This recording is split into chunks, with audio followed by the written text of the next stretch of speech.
కానీ దురదృష్టవశాత్తు ఈ దేశాన్ని ఇన్ని సంవత్సరాలు ఏళ్ళ పాలకులు ఈ మైనార్టీ సంతుష్టికరణ విధానం అవలంబించి ఒక వర్గం ఓట్ల కోసం ఒక వర్గం ఓట్ల ద్వారా రాజకీయ లబ్ధి పొంది రాజ్యాధికారాన్ని సాధించాలొక దురుద్దేశంతో ఒక దుర్మార్గపు ఆలోచనతో ఈ నిజమైన చరిత్రను సమాజానికి చూపెట్టే ప్రయత్నం చేయకుండా ఈ దేశానికి మొఘల్ చక్రవర్తులే సేవ చేసిరు, ఔరంగజేబ్ వీరుడు శూరుడు అని చెప్పించి వాళ్ళ చరిత్రను పాఠ్యాంశాల్లో చేర్చిరు తప్ప ఈ నిజమైనటువంటి చరిత్రను పాఠ్యాంశాల్లో చేర్చే ప్రయత్నం చేయకపోవడం ఎంత సిగ్గుచేటగా ఆలోచించాలి మనం.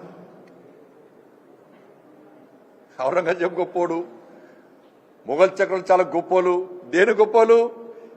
ఈ కుటుంబాన్ని చిత్రహింసలు పెట్టినందుకు గొప్పోలా, సనాతన ధర్మాన్ని ధర్మ రక్షణ కోసం బలిదానం చిత్రహింసలు పెట్టినందుకు, ఆ కుటుంబాన్ని హరిఘోష పెట్టినందుకు గొప్పోలా,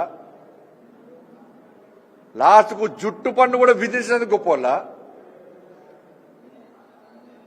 చివరకు వీళ్ళని సమాధి చేసేటువంటి సందర్భంలో ఆ స్థలాన్ని కొనుక్కోవడానికి ఒక పెద్ద మనిషి వచ్చి, ఒక జైన్ మహారాజు వచ్చి, టోడార్ మహారాజు వచ్చి మాకు కనీసం వీళ్ళని సమాధి చేయడానికి మాకు స్థలం ఇవ్వండి అని చెప్తే మీరు బంగారు నాణ్యాలు ఎంత స్థలంలో పేరుస్తారో ఆ స్థలాన్ని మాత్రమే ఇస్తా అని చెప్పి మొఘల్ చక్రవర్తి చెప్పిన సందర్భంలో చివరకు బిల్లను ఈ విధంగా పేర్చాం, ఇట్లా పేర్చడం కాదు, బిల్లను ఈ విధంగా పేర్చాలని చెప్పి నిలువులో పేర్చాలని చెప్పి అట్లా కూడా ఇబ్బంది పెట్టి ఇవాళ స్థలాన్ని కొనుక్కునే పరిస్థితి వచ్చిందంటే ఒకసారి ఆలోచించండి. ఇవాళ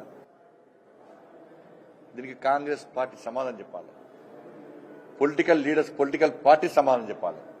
ఇన్ని రోజులు ఈ చరిత్రను తెరమరి చేసినట్టు మీరు తల దించుకోవాల్సిన పరిస్థితి ఇవాళ. ఇది చరిత్ర. ఇటువంటి విషయాలను పాఠ్యాంశాల్లో చేర్చాలి, విద్యార్థుల లోపల ఒక స్ఫూర్తి నింపాలి, విద్యార్థుల లోపల ఒక మంచి ఆలోచన కల్పించే విధంగా ఉండాలి తప్ప మొఘల్ చక్రవర్తుల ఔరంగజేబు చరిత్రను పెడితే దేనికి ఉపయోగమో ఒకసారి ఆలోచించాలి.